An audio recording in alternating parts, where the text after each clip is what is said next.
Bonjour à toutes et à tous, bienvenue sur Misscom. Pour ceux qui me découvriraient dans cette vidéo, je suis Claire Négrier, révélatrice de personnalité d'entreprise. Depuis plus de 12 ans, j'accompagne TPE, PME, indépendants et même les plus grosses structures dans leur communication et leur marketing, de la stratégie à l'élaboration des outils.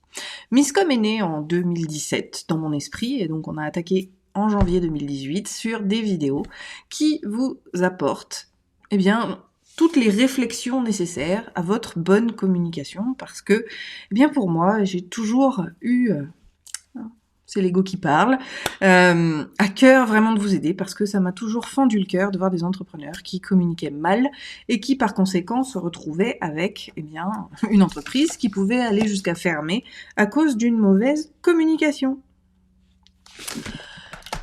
On se retrouve aujourd'hui donc pour une nouvelle thématique, sur la nouvelle thématique de la semaine, je vais y arriver, qui parle plus d'action de communication, d'axes de communication, c'est ce qu'on a vu hier, vous retrouverez la vidéo d'hier justement dans la description de celle du jour, et aujourd'hui, puisqu'on l'a abordé justement hier, on voit la notion de complémentarité de vos actions. On va pas parler de choix, bien sûr, mais cette complémentarité-là, elle est très importante vis-à-vis de l'efficacité de votre communication. On peut aussi le mettre par rapport au tunnel de confiance, au tunnel d'acquisition. Forcément, vos actions vont suivre, bien évidemment, votre interlocuteur. Alors, si je fais un pendant, une analogie, avec la communication dont nous, on a été le plus les cibles, en tant qu'enfant, ou du moins qu'on a pu voir les choses, même si on n'en avait pas conscience et qu'on n'était pas les cibles de ces communications, jusqu'à il y a peu de temps, puisque quand même l'avènement d'Internet, ça date que de 2017, notamment avec les réseaux sociaux et le lancement de Facebook sur Internet, ça a 14 ans, tout juste 15 ans. Avant, c'était un autre monde qui existait, où justement, on avait ce qui s'appelle le mass media. Le mass media, c'est le principe des médias de masse qui ont une grosse audience, mais qui du coup n'est pas qualifiée, bien évidemment, par rapport à ce que l'on peut faire aujourd'hui, mais c'était les supports magistraux qu'utilisaient les entreprises afin de toucher leur audience. Le mass media, c'est la télé, la radio, la presse, l'affichage urbain et également le cinéma. C'était vraiment les 5 familles de grosses communications qui permettaient de toucher tout le monde en espérant trouver le lien avec les gens. Et ça marchait de cette manière-là. On allait toucher les gens de manière différente, avec un message différent, un visuel différent, souvent qui va accompagner, d'accord, et qui va effectivement maximiser son impact. Aujourd'hui, on est toujours dans cette même dynamique de complémentarité, raison du sujet du jour, mais on va pouvoir le faire sur ce que j'appellerais micro-actions, qui sont maintenant beaucoup plus ciblées, beaucoup plus spécifiques, beaucoup plus efficaces et beaucoup plus recentrées. Résultat des courses, on va se retrouver, on va être amené à avoir quelque chose de beaucoup plus précis. Donc finalement, alléluia, c'est une bonne nouvelle, contrairement à hier où les budgets étaient colossaux, énormes, parce que pour pouvoir communiquer et utiliser les grands mass médias, ça coûtait une blinde, pardonnez-moi l'expression, mais c'était ça, hein. La télé, le spot publicitaire, on est à 30 000 € hors prime time, les 30 secondes. Le réseau urbain, on est plutôt sur des cachets de 15 000 € pour une trentaine de panneaux sur une semaine. Donc, la publicité, alors auditive, la radio, on est quand même sur des prix un petit peu plus raisonnables, mais parce que l'impact n'étant qu'auditif, la perte d'information est très importante, donc celui-ci, on ne le maximise pas. Résultat des courses, on avait effectivement des budgets colossaux. Il n'en est pas moins que c'est quand même quelque chose d'important à garder en tête pour vous, recentrons-nous sur le sujet du jour, c'est la complémentarité des actions. Si je reprends mon exemple de mass media, d'accord, où on voyait à l'affichage, on pouvait trouver une affiche particulière qui va vanter un produit ou simplement une entreprise sur une action à proprement parler, lancement d'une nouvelle boutique, déstockage imminent de tel magasin, donc là on est sur de l'hyperlocal. Malgré tout, on a cette affiche-là qui va apparaître. Puis finalement, on a une redite dans la journée, par le biais des ondes radio notamment, sur les promotions en cours. Donc, on a un affichage qui parle de liquidation, on a à la radio une précision vis-à-vis du pourcentage de solde et des tarifs dégressifs qui peuvent y être, avec tout le discours créatif que l'on peut y retrouver, hein, mais l'essentiel du message est là. On va aussi avoir, pourquoi pas, dans le street marketing, des flyers, ou en tout cas de la presse papier, va pouvoir là aussi apporter encore quelque chose de plus spécifique en fonction justement des gens qu'on identifie. Donc là, merci le recensement, on sait quand il y a des enfants, on sait quand c'est des femmes, on sait quand c'est des hommes. Ces données-là vont effectivement servir pour pouvoir vous amener de la publicité en boîte aux lettres. Donc on est toujours dans le street marketing, qui va venir vous apporter un bon de réduction. Je sais pas, vous avez un bébé, je prends mon exemple, hein, vous avez un bébé à la maison, vous avez eu l'affichage, vous avez la radio, vous allez retrouver des bons de réduction dans votre boîte aux lettres par rapport à votre bébé. Et appliquez-le à qui vous êtes. Hein. De toute façon, vous aimez les robes, vous appliquez ça aux robes, ça marche très bien. On va être exactement dans cette notion de tunnel de confiance, tunnel d'acquisition et ce tunnel de vente. De la même manière, aujourd'hui, le supermarché marche de la même pareil. C'est-à-dire qu'en affichage, on a la localité et attention, tourner aux 2 ronds-points pour aller à votre magasin. On va retrouver de manière hebdomadaire ou mensuelle le catalogue de promotion du magasin. On va même avoir certains tickets, encore une fois, bons de réduction pour ces magasins-là. Et là, on va encore plus loin, c'est-à-dire que c'est aussi neuromarketé, et ça, je peux vous le mettre en commentaire, puisque j'en ai fait un article. Hop, je le note. J'en ai fait un article sur le sujet où tout le parcours à l'intérieur du magasin, lui aussi, est tracé par rapport à vos habitudes, par rapport au relâchement psychologique, par rapport à tout ça. D'où l'importance des études marketing. Non, le marketing n'est pas un gros mot. Il va vraiment vous permettre d'avoir ce degré de pertinence et de spécificité auprès de tout le monde. Quoi qu'il arrive, vous comprenez bien la notion de complémentarité. Chaque élément de ce tunnel de confiance et donc du customer journey qu'on utilise va permettre d'amener la personne à vous faire confiance. Alors bien sûr, j'ai parlé du mass média, j'ai parlé de l'alimentaire, j'aurais pu parler des voitures parce que c'est un superbe exemple également pour tout ce qui est digression et complémentarité de support. Maintenant, aujourd'hui, oui, vos actions doivent être complémentaires et ce pour plusieurs raisons. Rentrons dans le vif du sujet. Je pense qu'on a déjà assez bien parlé, mais j'avais besoin vraiment de vous poser ce fameux cadre. Aujourd'hui, si vous écrivez, vous savez que la notion de contenu, elle est ultra importante, parce que c'est seulement à travers les contenus que vous allez proposer que les gens que ça va pouvoir avoir justement un impact synergique autour de vous. Je m'explique. Vous écrivez un article de blog, vous, comme moi, vous faites des vidéos. Ça vous permet d'avoir une visibilité sur YouTube, qui est un premier moteur qui est quand même le 2e moteur de recherche, qui aujourd'hui appartient à Google.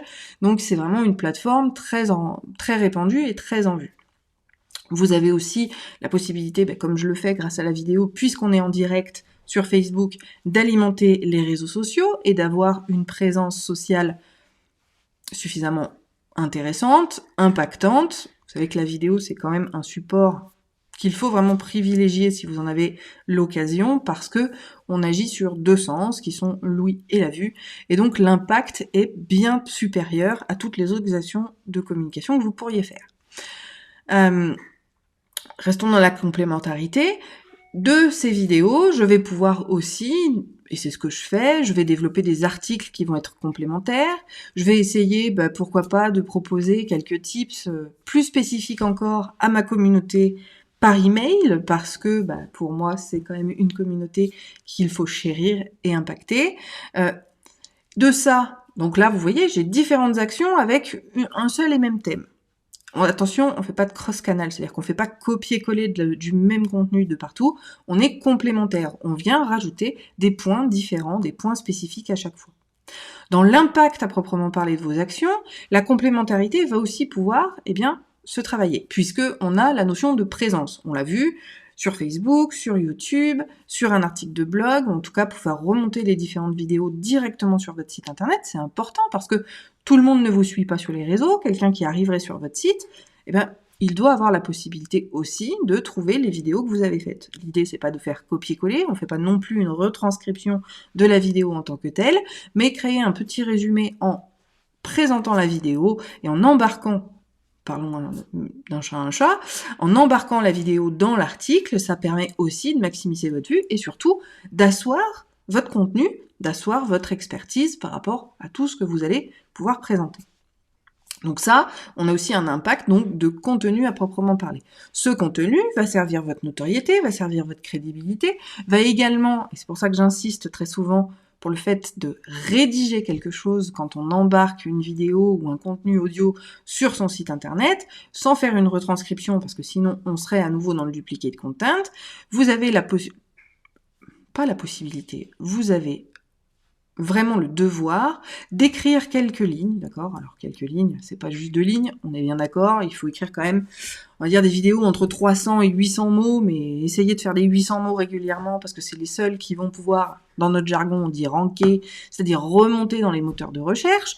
Donc bien évidemment, vous allez aussi servir votre référencement par le biais de ces contenus-là. Donc on a encore une fois une complémentarité sur 2 plans. Le premier, c'est le fait que d'une action et d'un sujet, vous allez pouvoir travailler sur différents contenus, qu'ils soient sociaux, qu'ils soient à titre de leads, qu'ils soient, enfin quel qu'en soit l'objectif, l'acquisition, que ce soit de leads ou de clients, l'engagement, vous allez pouvoir travailler sur ces différents plans. Vous avez aussi cette notion, comme je le disais, de visibilité, parce que tout le monde n'est pas sur Facebook, tout le monde n'est pas sur YouTube, tout le monde n'utilise pas Google, tout le monde n'est pas à chaque endroit où vous suivez. Même si, majoritairement, ceux qui vous suivent à un endroit vous suivent aussi sur les autres. C'est pour ça que le cross-canal, c'est pas quelque chose de pertinent, sinon vous allez lasser votre audience. Par contre, si vous avez clairement identifié, et ça je sais, j'ai pas mal de clientes qui ont ce distinguo-là, comme moi, notamment entre YouTube et Facebook, vous êtes 2 communautés totalement différentes et distinctes. À partir de ce moment-là, eh bien, il est judicieux pour pouvoir vous donner l'accès à l'information que je propose, de publier la même vidéo, même si je la revois, enfin je fais un petit montage pour couper le début et la fin, puisqu'on est en direct sur Facebook et on va être en vidéo sur YouTube. Donc je vais compléter, on va dire, les codes de chacun des 2 réseaux. Néanmoins, il était pertinent pour moi. C'est pour ça qu'en avril 2018, donc vous voyez 4 mois après les lancements des lives, j'ai décidé de mettre mes vidéos sur YouTube parce que vous êtes une communauté à part entière, très spécifique, qui n'êtes pas ailleurs. Peu de monde également, alors j'en parle peu, et vous ne lisez pas forcément la description, mais vous avez la possibilité de les recevoir par email. C'est-à-dire que, oui, il y a plein de monde qui nous suit, mais dans ce monde où on a, je vous le rappelle, entre 3000 et 4000 occasions de contact, donc c'est des stimuli, et stimulus visuels, auditifs, etc., marketing par jour, il faut pouvoir se distinguer. Et puis, tout le monde n'est pas dispo à 11h pour voir le live, tout le monde n'a pas le réflexe de YouTube, donc j'ai proposé, et c'est pour ça que le dimanche, j'envoie le récapcom de toutes les vidéos de la semaine. Vous pouvez, encore une fois, vous y inscrire dans le lien qui est tout en bas de la description de la vidéo, pour pouvoir, ne pas vous prendre la tête. Et puis, il y a aussi un avantage, c'est celui de la ressource. Comme ça, vous avez un moteur de recherche intégré dans votre boîte mail, mais ça, si vous vous inscrivez, vous le découvrirez, puisque c'est un petit tuto que je dois monter. Non, attendez encore 2 jours, j'essaye, maintenant que je suis plus malade, je vais pouvoir faire la vidéo, comment exploiter les newsletters, c'est un autre sujet. Malgré tout, on a cette fameuse complémentarité des actions de communication, et c'est comme ça qu'on va y arriver. Si je transpose comme d'habitude avec les relations humaines au niveau de votre marketing et votre communication, on est pareil. Si je rencontre quelqu'un dans la rue, je vais commencer par lui dire bonjour. Si je la croise régulièrement, le bonjour devient un sourire. Et puis finalement, un beau jour, allez savoir pourquoi, on va se mettre à discuter. Et puis on va discuter davantage, et puis du coup on va finir par s'échanger les numéros, et puis on va devenir amis, on va s'inviter l'un et l'autre. Vous voyez, la construction de la relation, c'est exactement la même chose que l'on attend vis-à-vis de votre communication. Donc la complémentarité de vos actions va être indispensable pour pouvoir nouer et tisser cette relation avec vos futurs clients. Même si on sait très bien que 80% de votre audience ne sera pas des clients, il reste quand même 20% qu'il faut choyer. C'est la loi de Pareto, c'est le principe du 80-20 qui se retrouve à peu près partout et notamment dans l'entreprise où 80% de votre chiffre d'affaires est fait par 20% de vos clients, 80% de vos clients vont arriver de 20% de vos sources de communication, raison pour laquelle il est aussi très très important de savoir par où arrivent vos clients, par quel biais, par quel contenu, pour pouvoir justement maximiser tout cela et travailler sur la complémentarité. Parce que on n'est pas obligé non plus, et je finirai sur ce point parce que la vidéo commence déjà à être assez longue. La pertinence des actions, c'est donc celles qui vont pouvoir se compléter les unes les autres, et on n'est pas obligé, et ça c'est important de le souligner, que ce soit fait en même temps. Je m'explique. Quand on est en phase de lancement produit, lancement de nouvelles actions de communication, on va travailler sur le contenu autour. Je reprends le produit, c'est quand même le plus simple à expliquer et à comprendre, je pense, pour vous. Quand on lance un produit, on va essayer d'en parler de manière différente sur les différents supports que l'on a, les réseaux sociaux, l'email marketing. On va faire, le site web. On va vraiment travailler le contenu pour pouvoir maximiser la visibilité de son nouveau produit et donner envie aux gens de l'acheter. Mais c'est pas parce que vous avez fini votre lancement que le produit disparaît. Il va continuer d'exister. Donc finalement, l'apport de contenu, la complémentarité de vos actions, d'accord ? Donc ça peut être un défi que vous mettriez en plus, ça peut être des articles que vous allez rédiger 6 mois plus tard parce que vous avez eu des retours clients et vous avez trouvé pertinent de créer ces contenus-là. Ces contenus vont venir être complémentaires aux actions de lancement, mais ils ne se passent pas en même temps. Par contre, ils vont quand même nourrir, parce qu'encore une fois, après le lancement, le produit existe toujours. Le principe des lancements, et ça fait partie des ateliers Miscom, c'est vraiment de mettre quelque chose sur les rails. Mais les rails ne s'arrêtent pas quand le lancement est terminé. On va continuer à travailler sur la présence de son produit, à la fois de manière visuelle, c'est-à-dire qu'il existe, mais également dans l'inconscient ou le conscient du consommateur et donc de vos futurs clients. Donc la complémentarité, elle peut aussi intervenir, non pas exactement en simultané avec toutes les actions que vous aurez décidé de mettre en place, mais bien sur le long terme, au moment opportun. Et ça, ça fera partie justement peut-être du sujet de la semaine prochaine, parce que je crois pas qu'on en ait encore fait un thème à part entière. Le nurturing content fait partie vraiment de ce qu'il va vous permettre d'être présent, d'être plus impactant et d'avoir, encore une fois, la notion de complémentarité de vos actions de communication. Enfin voilà. Pour résumer, la complémentarité des actions, c'est à la fois en termes de contenu, parce que ce ne sera pas le même si ça traite de la même thématique, d'accord ? Encore une fois, je reprends l'exemple, vous voulez vous lancer un produit, mais vous allez travailler sur un contenu vis-à-vis je reprends aussi la notion d'éthique de la semaine dernière, vis-à-vis des circuits de distribution, vis-à-vis de la qualité des produits utilisés, vis-à-vis des témoignages de clients testeurs, vis-à-vis de sa mise en situation, l'utilisation justement du produit, de la mise en situation, c'est-à-dire de la mise dans le décor, comment on va pouvoir l'utiliser, peut-être créer des guides, tout ce qui va vous passer par la tête. Vous n'avez de limite que votre cerveau. D'accord ? Il n'y a pas de limite à la créativité et à tout le contenu que vous allez pouvoir partager sur ce sujet-là.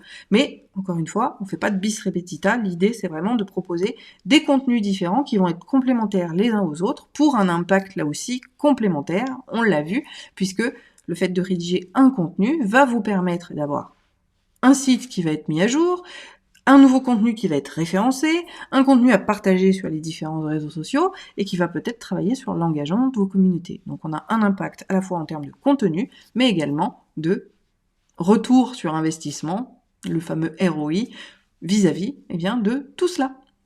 Voilà l'intérêt de la complémentarité de vos actions. Donc surtout, pensez-y quand vous faites des actions. La notion de sélection, on revient toujours à la stratégie, fait que, oui, vos actions vont être complémentaires et seront plus efficaces à partir de là. Si vous avez des questions, n'hésitez pas, j'aurai à cœur vraiment d'y répondre, soit dans une nouvelle thématique, soit dans une nouvelle vidéo, ou bien en live le vendredi, puisque c'est le live attitré aux questions-réponses. N'hésitez pas d'ailleurs à venir nous retrouver le vendredi à 11h pour le question-réponse. D'ici là, je vous invite à me communiquer vos questions, commentaires, messages privés sur la page ou le profil qui ont la même photo d'avatar, également par mail à claire@miscom.fr. On se retrouve jeudi pour la suite. Si vous avez des idées, encore une fois, partagez-les. Je vous souhaite une très bonne journée, un très bon appétit et je vous dis à jeudi. Bye!